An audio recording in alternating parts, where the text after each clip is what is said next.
অনেক নাটকীয়তার পর পিডিআর হত্যাকাণ্ড নিয়ে কমিশন গঠনের তদন্ত কমিশন গঠনের একটা সিদ্ধান্ত নিয়েছে সরকারকে এর জন্য অবশ্যই ধন্যবাদ জানাই আমরা।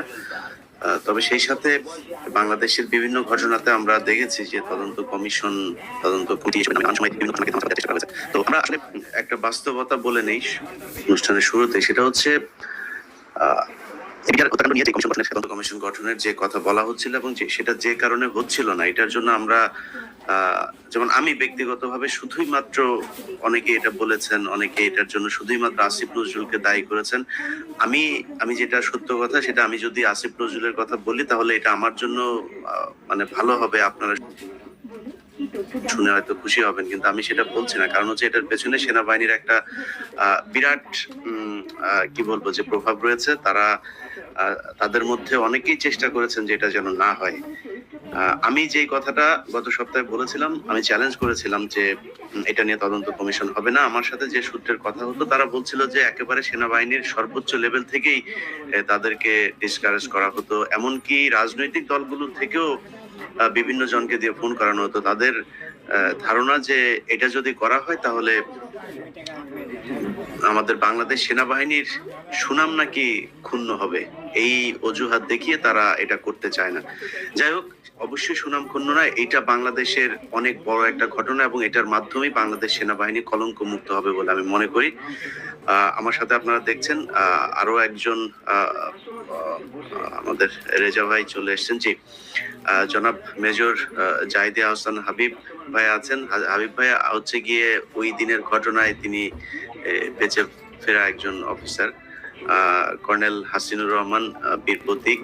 হাসিনুর ভাইকে দেখলে তো এমনিতেই চেনা যায়, নতুন করে চেনানোর কিছু নাই। আর আমাদের প্রিয় রেজা ভাই আছেন, মেজর রেজা। তো আমরা আলোচনায় চলে যাই। কাকে দিয়ে শুরু করব? আপনাদের র্যাঙ্ক দিয়ে শুরু করি, হাসিনুর ভাইয়ের কাছেই যাই আগে। তো হাসিনুর ভাই, কমিশন হলো, আপনার এটার পেছনে অনেক পরিশ্রম ছিল, আপনিও চেষ্টা করেছেন এটা নিয়ে, আপনার সাথে এর আগে অনেকবার এই বিষয়গুলো নিয়ে আলাপ হয়েছে। কি মনে করছেন, আশা, প্রাপ্তি, প্রত্যাশা, হতাশা? এখন কথা হলো ভাই, আসসালামু আলাইকুম, সবাই যারা অনুষ্ঠান দেখছেন সবাইকে আমার শুভেচ্ছা। আজকে আমরা মাঠে ছিলাম, বিডিআর সদস্যরা ছিল, আমাদের ভাবিরা ছিল। কথা ছিল একটা, কেন কমিশন হবে না? আমি তো মনে করি এটা তো আমার বা আমার সমগ্র দেশের জনগণের চাওয়া পাওয়া। আর স্বরাষ্ট্র উপদেষ্টা ওতপ্রোতভাবে জড়িত, উনি স্ব উদ্যোগে ওটা মানে আগায় আসা উচিত ছিল, বা তা উনি করেন নাই, উল্টা উনি না করে দিছে। বাট দুঃখজনক, বাট ইনশাল্লাহ এখন ওনারা করবেন। বাট এই করার মধ্যে কথা আছে। আমরা নাম প্রপোজ করতেছিলাম, এরম ফজলু, জেনারেল ফজলু, তার নামটা থাকুক। উনি বিডিআর ডিজি ছিলেন এবং সাহসী একজন যোদ্ধা, তার নাম থাকুক।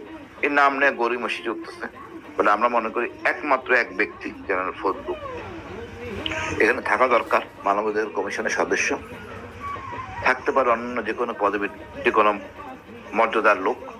বাট কথা হলো, কোনো আমলা এখানে থাকবে না। আর এই 15 বছরের সুবিধা পাওয়া কোনো ব্যক্তি এই কমিশনে থাকবে না। আমি বিশ্বাস করি কমিশনও হবে এবং এই সপ্তাহের মধ্যে ইনশাল্লাহ মামলাও হবে, যাতে কেউ ছাড় না পায়। আমি ব্যক্তিগতভাবে মনে করি বাংলাদেশের ভিতরে কোনো দুর্ঘটনা বা অঘটন ঘটে, যদি এটার দায়িত্ব হলো হোম মিনিস্ট্রি।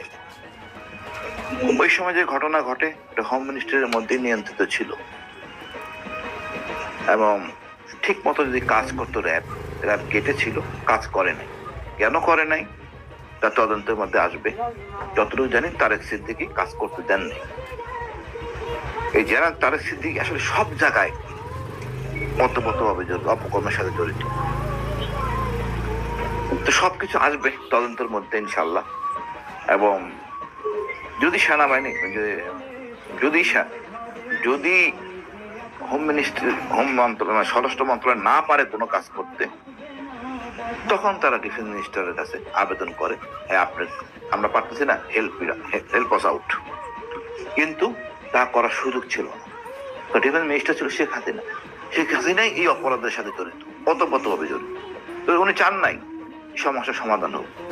ইনফ্যাক্ট রৌমারি আর বাদুয়া এই দুইটা ইনসিডেন্টে বিএসএফ এর চরম বিপর্যয় ঘটে। তাদের একটা